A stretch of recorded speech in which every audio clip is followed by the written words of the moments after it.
now we are discussing about domain and interface testing. So domain and interface testing అంటే ఏంటి? Domain testing అనేది plays a important role in integration testing.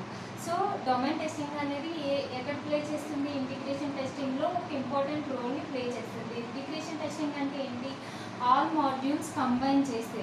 ఇప్పుడు అందరికీ తెలుసు system టెస్టింగ్లో 4 types ఉంటాయి. Unit testing, integration testing, system testing, acceptance testing. So unit testing అంటే different మాడ్యూల్స్ని ఒక్కొక్క మాడ్యూల్ని ఒక్కొక్క వేలో టెస్ట్ చేస్తే దాన్ని యూనిట్ టెస్టింగ్ అని అంటారు. అదే ఈ అన్ని మాడ్యూల్స్ అంటే ఆల్ అబౌట్ ఇమేజెస్ ఇలా డిఫరెంట్ మాడ్యూల్స్ ఉంటాయి కదా, అంటే హోమ్ పేజ్ లేకపోతే కాలేజ్ ఇన్ఫర్మేషన్ ఇలా పర్టికులర్ డీటెయిల్స్ మొత్తాన్ని యాడ్ చేస్తే దాన్ని ఇంటిగ్రేషన్ టెస్టింగ్ అంటారు. సిస్టమ్ టెస్టింగ్ అంటే మనం అది రన్ చేసినప్పుడు సిస్టమ్ యొక్క పర్ఫార్మెన్స్ ఎలా ఉందో తెలిస్తే అది సిస్టమ్ టెస్టింగ్ అంటారు. అండ్ యాక్సెప్టెన్స్ టెస్టింగ్ అంటే మనం ఇచ్చిన అవుట్పుట్ మనం ఇచ్చిన ఇన్పుట్ ఈ అవుట్పుట్ అంటే వాళ్ళు క్లయింట్స్ ఇస్తారు కదా పర్టికులర్ రిక్వైర్మెంట్స్, ఆ రిక్వైర్మెంట్స్ మనం చేసింది యాక్సెప్ట్ చేస్తే దాన్ని యాక్సెప్టెన్స్ టెస్టింగ్ అని అంటారు. సో డొమైన్ టెస్టింగ్ అనేది ఇంటిగ్రేషన్ టెస్టింగ్లో ఒక ఇంపార్టెంట్ రోల్ని ప్లే చేస్తుంది. So it's testing check whether the component is accurate or not.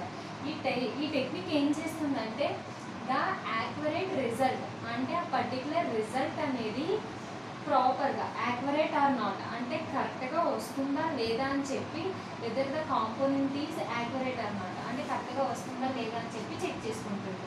So దీంట్లో 3 టైప్స్ ఉంటాయి. 3 టైప్స్ ఏంటి? Global variable of 2 components, data objects of 2 components, subroutine call of 2 components. అంటే దేనికి మధ్య ఈ టెక్నిక్స్ని చూసుకుంటుంది?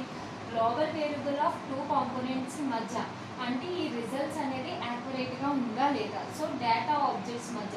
సబ్రొటీన్ కాల్స్ అంటే కాల్డ్ ఫంక్షన్స్ అంటే call by value, call by reference, call by value, call by reference. So call by passing అని కూడా అంటారు.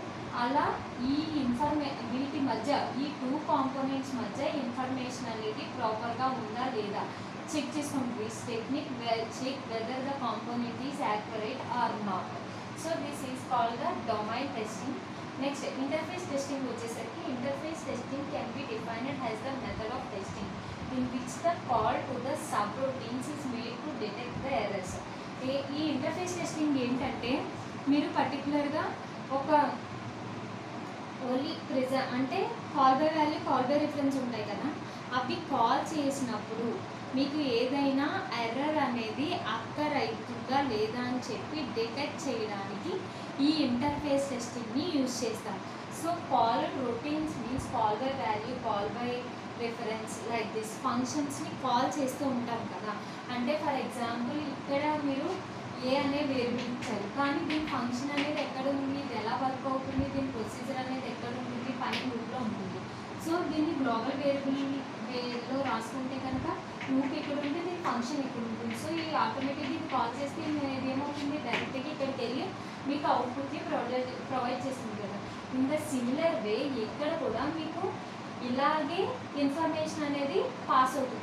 ఇలా పాస్ అయినప్పుడు అంటే ఇలా కాల్ చేసుకున్నప్పుడు మీకు ఏదైనా ఎర్రర్స్ అనేవి అక్కర్ అయి ఉంటే ఈ ఇంటర్ఫేస్ టెస్టింగ్ అనేది డిటెక్ట్ చేస్తుంది. అసలు ఇంటర్ఫేస్ అనేది ఏంటంటే ఫర్ ఎగ్జాంపుల్ సిస్టమ్ ఉంది, యూజర్ ఉన్నాడు, ఒక సిస్టమ్కి యూజర్కి మధ్య ఉండేది ఇంటర్ఫేస్ అంటాం. Interface is nothing but communication అని కూడా అంటారు. సో నెక్స్ట్ డొమైన్ దీంట్లో 4 టైప్ అంటే డొమైన్ అండ్ ఇంటర్ఫేస్ టెస్టింగ్ అనేవి 4 టైప్స్ ఉన్నాయి. సో దాంట్లో ఏంటి? Domain and range, closure compactability, span compactability, interface, range and domain. So domain range అంటే ఏంటంటే యాక్చువల్లీ ఈ డొమైన్ రేంజ్ అనేది మనం ఎలా కన్సిడర్ చేస్తాం? Values taken by the input from the function. So function నుండి పర్టికులర్ వాల్యూస్ అనేది మనం తీసుకుంటాం అనమాట. సో ఆ డొమైన్ రేంజ్ అనేది మనకి ఎక్కడి నుంచి ఉంటుందంటే మీరు పర్టికులర్ వాల్యూస్ ఇన్పుట్ నుంచి తీసుకుంటున్నారు కదా, ఇక్కడ values taken by the input has a function. ఈ ఫంక్షన్ ఉంది, ఈ ఫంక్షన్ నుండి మీరు వాల్యూస్ అంటే మీరు ఏ ఈక్వల్ టు 10 అని అసైన్ చేస్తే ఏం చేస్తుంది, వాల్యూస్ తీసుకుంటుంది. అది ఒక ఫంక్షనే కదా.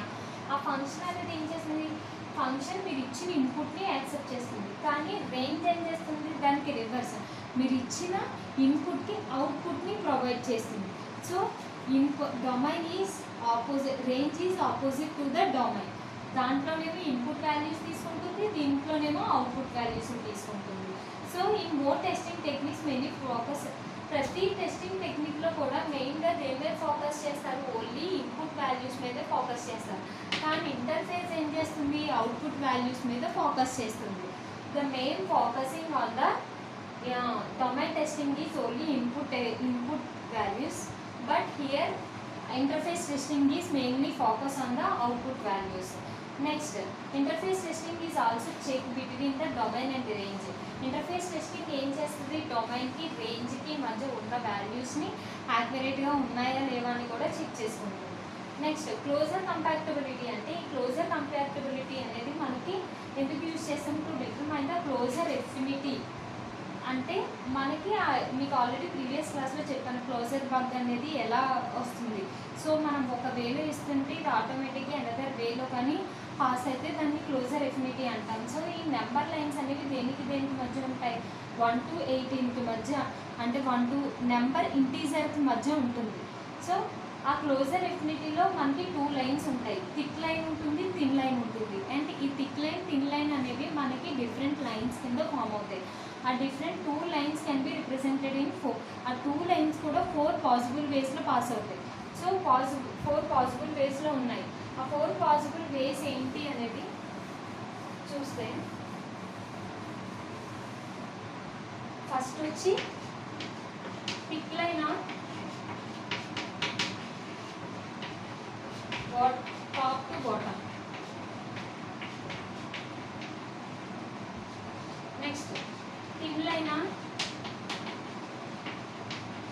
Top and thick line on bottom.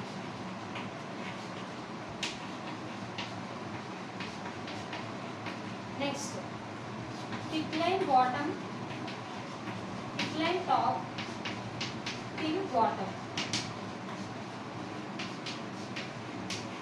Thin line top to bottom.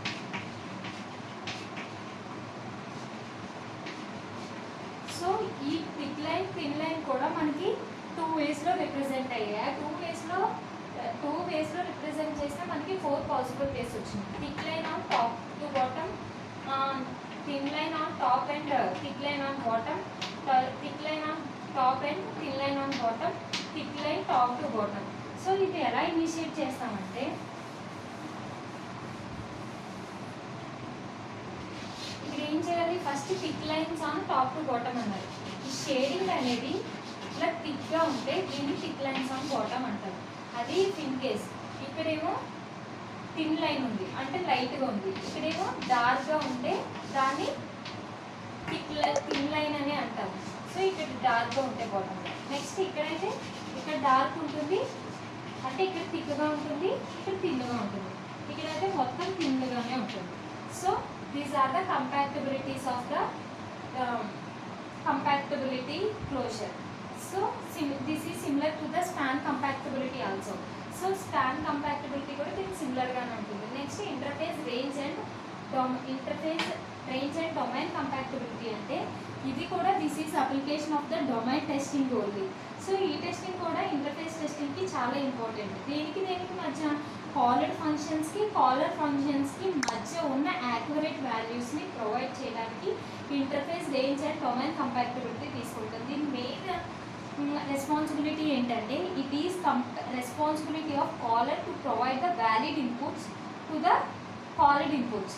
So valid ఇన్పుట్స్ని ప్రొవైడ్ చేస్తుంది. దేనికి, కాలర్డ్ ఫంక్షన్స్కి మనకి వ్యాలిడ్ ఇన్పుట్స్ని ప్రొవైడ్ చేస్తుంది. Next after getting the valid inputs, the test will be done on every input variable dependent of the other input variable. One input variable is dependent to the other independent variable. So this is called the interface range and domain compatibility. The entire concept is domain and interface testing.